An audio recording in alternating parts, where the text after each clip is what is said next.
नमस्कार दोस्तों, स्वागत है आपका हमारे सीरीज के इस नए वीडियो में जहां हम एमएस एक्सेस के इस स्पेशल ट्यूटोरियल में हम इसमें कंप्लीट स्टूडेंट मैनेजमेंट डेटाबेस की सभी टेबल्स और उनके रिलेशनशिप्स को एक-एक करके डिटेल्स में समझेंगे।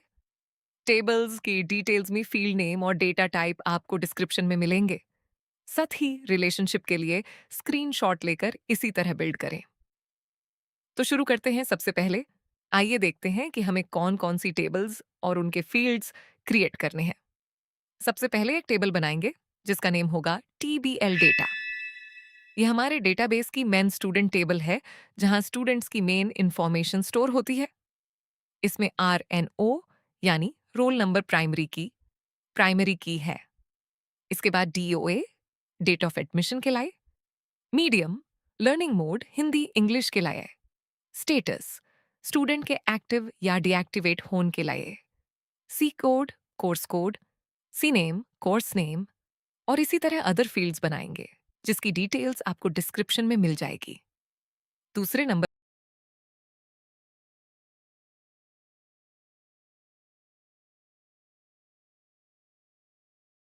पर है are data table.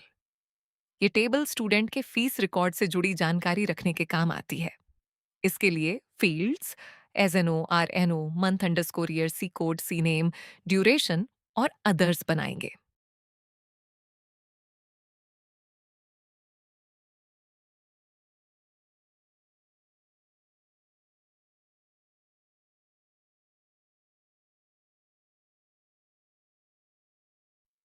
Next course table बनाए। इसमें कोर्सेज का डेटा रहेगा। सी कोड को प्राइमरी की बनाए, फिर C name, eligibility, duration, AFII, MFII और अनाया फील्ड्स जोड़ें। चौथे नंबर पर हमारे पास है TBL सब्जेक्ट टेबल। ये टेबल सभी विषयों यानी सब्जेक्ट्स की लिस्ट को संभालती है। इसके फील्ड्स हैं सब्जेक्ट आईडी जो इसकी प्राइमरी की है और सब्जेक्ट नेम जिसमें सब्जेक्ट का नाम लिखा जाएगा। अब बनाएंगे टेबल जिसका नेम होगा table underscore course underscore subject. ये एक बहुत ही महत्वपूर्ण जंक्शन टेबल है जो कोर्सेस और सब्जेक्ट्स को आपस में लिंक करती है।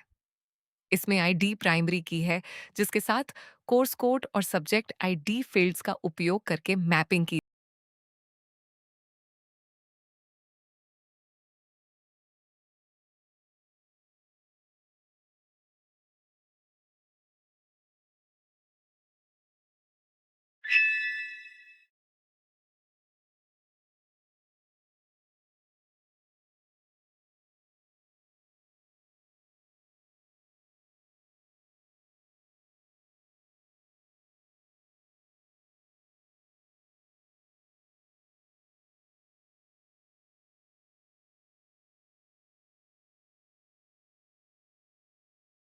जाती है।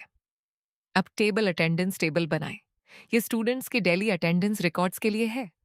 एटी आईडी को प्राइमरी की बनाएं और student ID, AT date, C name, बीटीआईम तथा एटी स्टेटस फील्ड्स जोड़ें।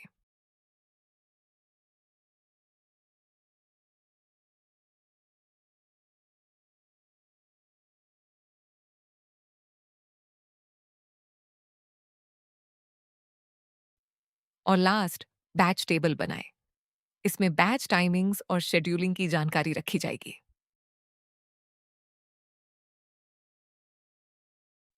अब आते हैं सबसे इंपॉर्टेंट पार्ट पर, रिलेशनशिप्स। ध्यान से समझिए कि कहाँ सिंपल या वन टू वन रिलेशन लगेगा और कहाँ one two many. Relationship option active करने के लिए डेटाबेस टूल्स के अंदर रिलेशनशिप ऑप्शन मिलेगा, इसको क्लिक करें। अब हम पहला वन टू वन रिलेशन वहां लगाते हैं जहां दो टेबल्स का डेटा सीधे वन ऑन वन मैच होता है। टीबीएल डेटा का आरएनओ फील्ड खींचकर आर डेटा के आरएनओ फील्ड पर ड्रैप करें। यहाँ वन टू वन बनेगा। यहाँ एक स्टूडेंट का डेटा उसकी फीस डिटेल्स से सीधे लिंक होता है। इसी तरह कोर्स टेबल का सी कोड फील्ड कनेक्ट करें टीबीएल डाटा के सी कोड फील्ड से। इससे स्टूडेंट को उसका सिलेक्टेड कोर्स असाइन होता है। दूसरी वन टू मैनी रिलेशन वहां लगाते हैं जहां प्राइमरी टेबल का एक रिकॉर्ड दूसरी टेबल में बार बार यानी मल्टीपल टाइम्स आ सकता है। यहाँ एक और इन्फिनिटी का सिंबल बनता है। इस रिलेशनशिप को क्रिएट करने के लिए टेबल डाटा से टिबलटिंडेंस टेबल डाटा का आरएनओ खींचकर टिबलटिंडेंस के स्टूडेंट आईडी पर ड्रैप करें। जैसे ही आप ड्रॉप करेंगे, एक एडिट रिलेशनशिप्स की पॉपअप विंडो खुलेगी। एनफोर्स रेफरेंशियल इंटीग्रिटी वाले चेक्स बॉक्स पर टिक करें। ये टिक करना जरूरी है, तभी एक और इन्फिनिटी का सिंबल स्क्रीन पर दिखाई देंगे। ऑप्शनल, आवश्यकतानुसार कैस्केड अपडेट रिलेटेड फील्ड्स और कैस्केड डिलीट रिलेटेड रिकॉर्ड्स को भी टिक कर सकते हैं। नीचे रिलेशनशिप टाइप अपने आप वन टू मैनी लिखा हुआ आ जाएगा। क्रिएट बटन पर क्लिक कर दें। ये वन टू मैनी बनेगा क्योंकि एक स्टूडेंट की अटेंडेंस रोज लगेगी, यानी एक स्टूडेंट के कई अटेंडेंस रिकॉर्ड्स होंगे। इस तरह से कोर्स से टीबीएल कोर्स सब्जेक्ट कोर्स का सी कोड खींचकर टीबीएल कोर्स सब्जेक्ट के कोर्स कोड पर ड्रैप करें। यहां भी वन टू मैनी बनेगा क्योंकि एक ही कोर्स के अंदर कई अलग अलग सब्जेक्ट्स हो सकते हैं। टीबीएल सब्जेक्ट से टीबीएल कोर्स सब्जेक्ट टीबीएल सब्जेक्ट का सब्जेक्ट आईडी खींचकर टीबीएल कोर्स सब्जेक्ट के सब्जेक्ट आईडी पर ड्रैप करें। यह भी वन टू मैनी होगा क्योंकि एक ही विषय कई अलग अलग कोर्सेस में पढ़ाया जा सकता है।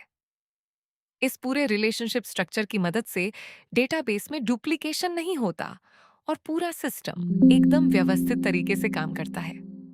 इस आसान लॉजिक को याद रखकर आप किसी भी डेटाबेस में सही रिलेशनशिप्स बना सकते हैं। मिलते हैं अगले वीडियो में, जहां हम एक एडमिशन फॉर्म डिजाइन के साथ इस फॉर्म के लिए VBA कोड लिखेंगे, जिसमें न्यू एडमिशन के सारी डिटेल्स होंगी। और हाँ दोस्तों, अगर किसी तरह की प्रॉब्लम फेस होती है तो कमेंट्स करें, और दोस्तों आगे कनेक्ट रहने के लिए चैनल को लाइक एंड सब्सक्राइब करें। तब तक के लिए धन्यवाद। Happy coding.